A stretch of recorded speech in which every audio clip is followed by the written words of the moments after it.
Misalkan Mas Yahya punya hutang banyak, wis dipakai apa aja wis terserah Mas Yahya. Intinya Mas Yahya punya hutang.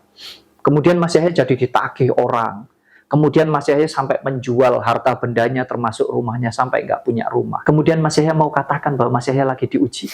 Dan itu ujian dari Tuhan. Ujian dari Tuhan katanya. Sedangkan yang mencari hutang, mencari pinjaman sampai jual sana sini dipakai apapun itu, memangnya Tuhan yang melakukan itu? Ya. Kita.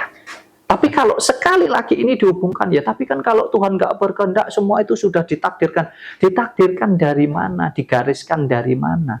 Yang menjalani proses hidup ini kita. Makanya disinilah penting kita mengerti, kita memahami unsur ketuhanan ini, konsep yang seperti apa.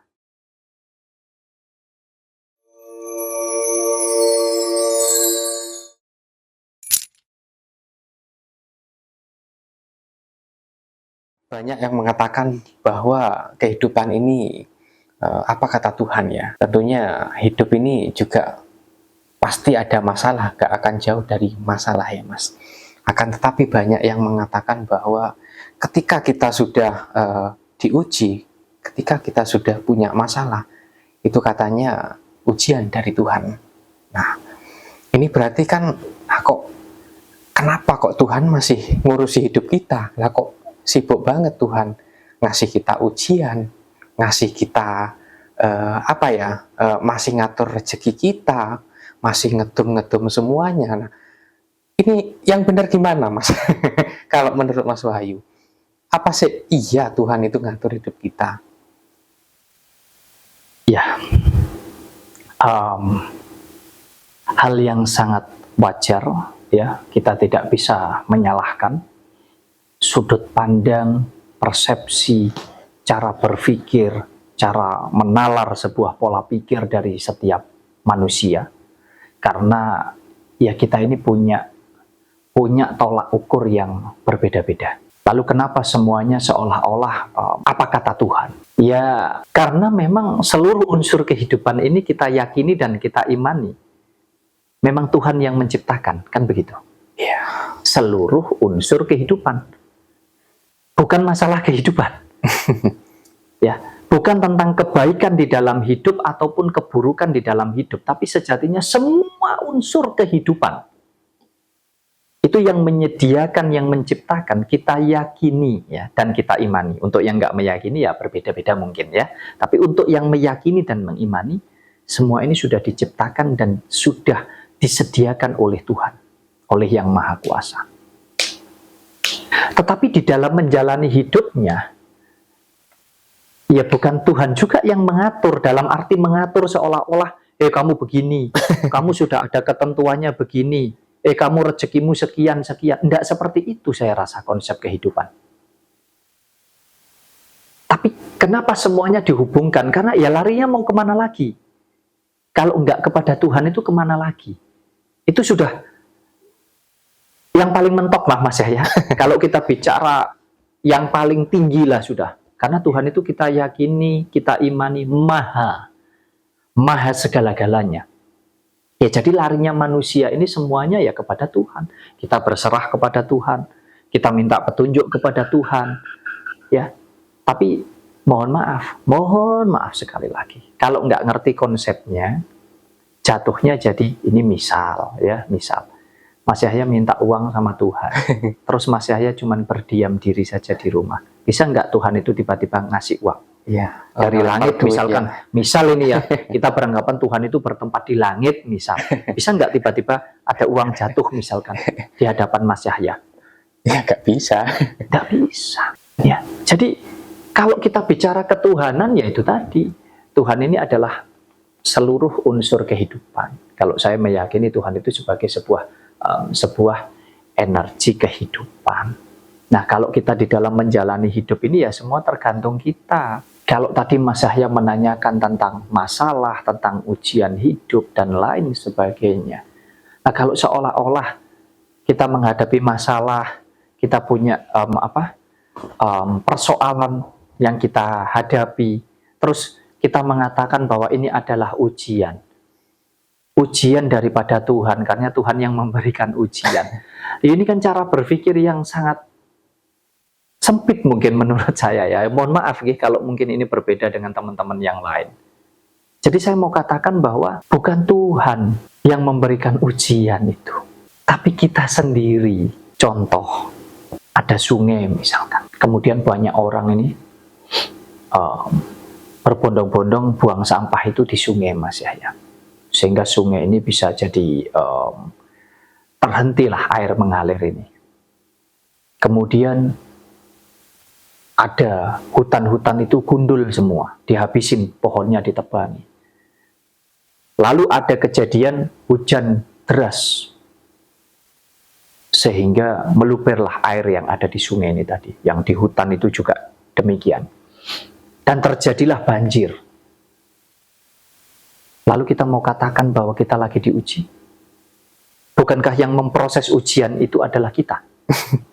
Memangnya Tuhan yang memproses itu? Bukan. Tapi kalau ini terus dihubungkan bahwa ya semua kan karena kehendak Tuhan. Tuhan itu berkehendak atas apapun. Baik buruknya di dunia ini Tuhan berkehendak.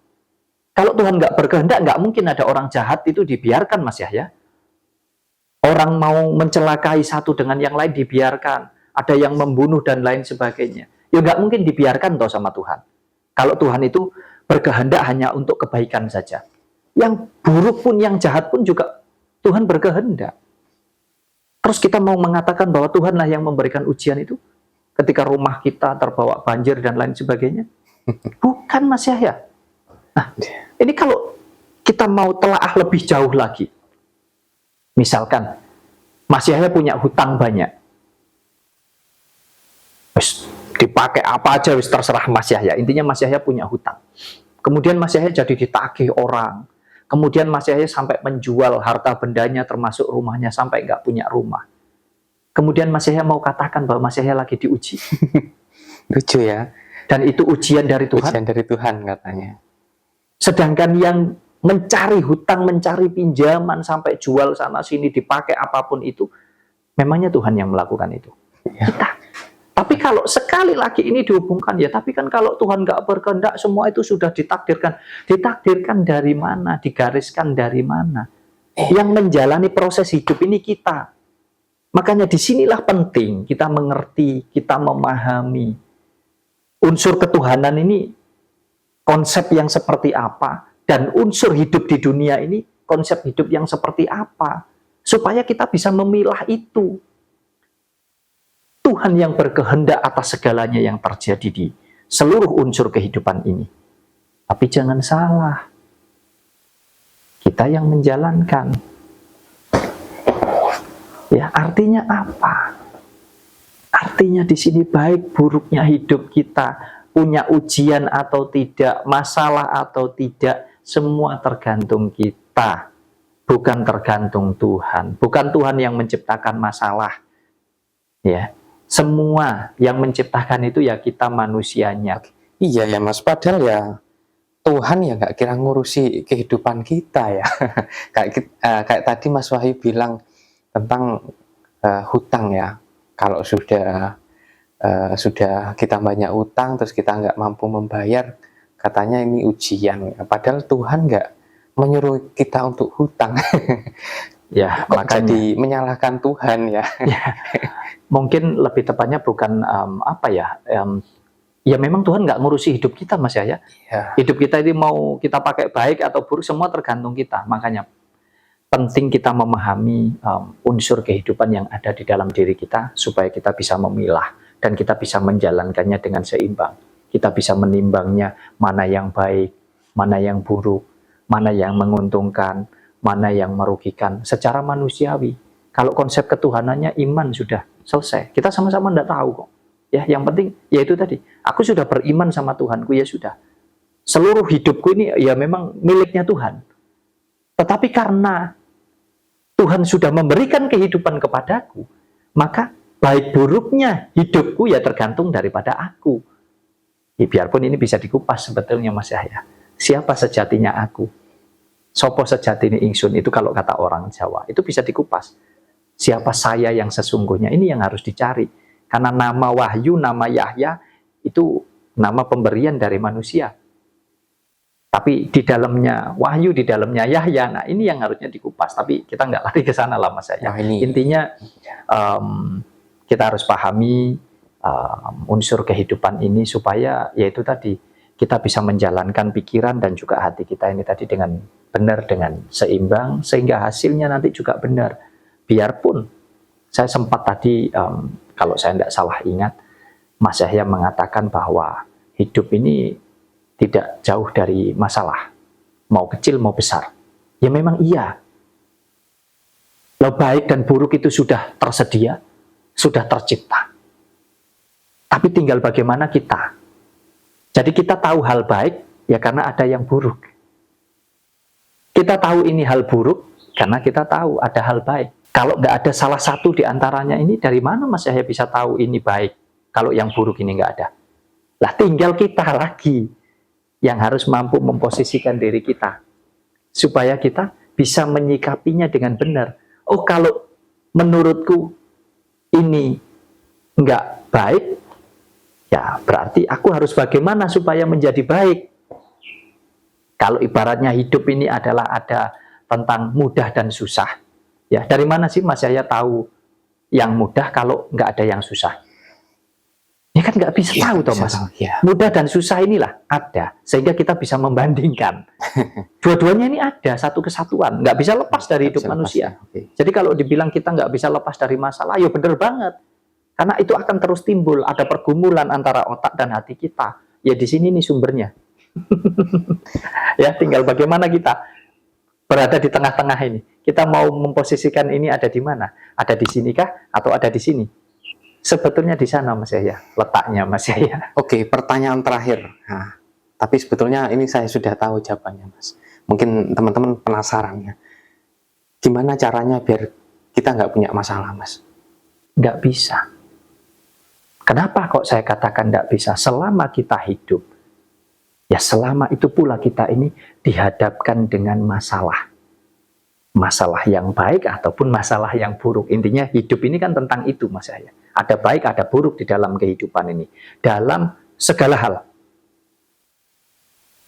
Nggak akan pernah bisa karena ini ada sirkulasi.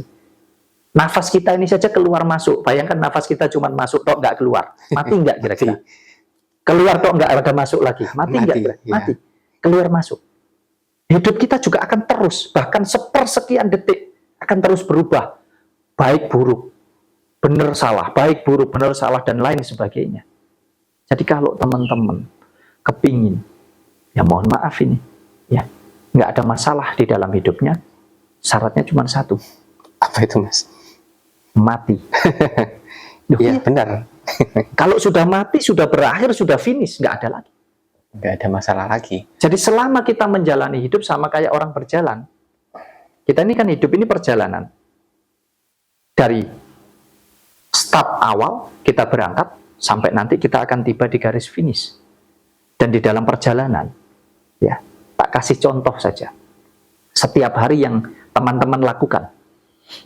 Kalau kita bicara pakai aktivitas yang harian saja, antara kita berangkat, anggaplah kita berangkat sekolah misalkan. Dari rumah kita ke sekolah, kita melewati jalan yang sama. Ya, dengan menggunakan kendaraan yang sama. Tapi saya pastikan perjalanan kita itu setiap harinya tidak akan pernah sama. Oh, hari ini saya bertemu tukang becak, bisa jadi besok kita bertemu bukan lagi tukang becak, tapi mungkin delman. Oh, hari ini kita ngerem di sini, mungkin besok kita ngeremnya di sana. Oh, hari ini kita berjalannya dengan kecepatan sekian, mungkin besok sudah berbeda lagi. Setiap orang yang kita temui, setiap aktivitas yang terjadi di dalam perjalanan itu selalu berbeda-beda, berubah-ubah. Padahal kita lewat jalan yang sama dengan tujuan yang sama. Itulah hidup.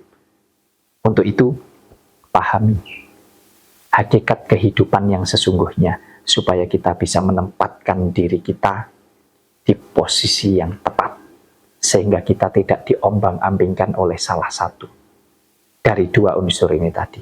Tidak diombang-ambingkan oleh hati saja, ataupun kita diombang-ambingkan oleh pikiran atau otak kita saja. Karena dua-duanya ini harus mampu kita redam, kita jalankan.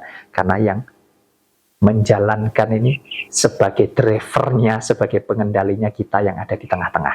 Jadi ini begini, 1, 2, dan di tengah-tengahnya inilah yang disebut aku ini tadi, Mas Yahya, ya.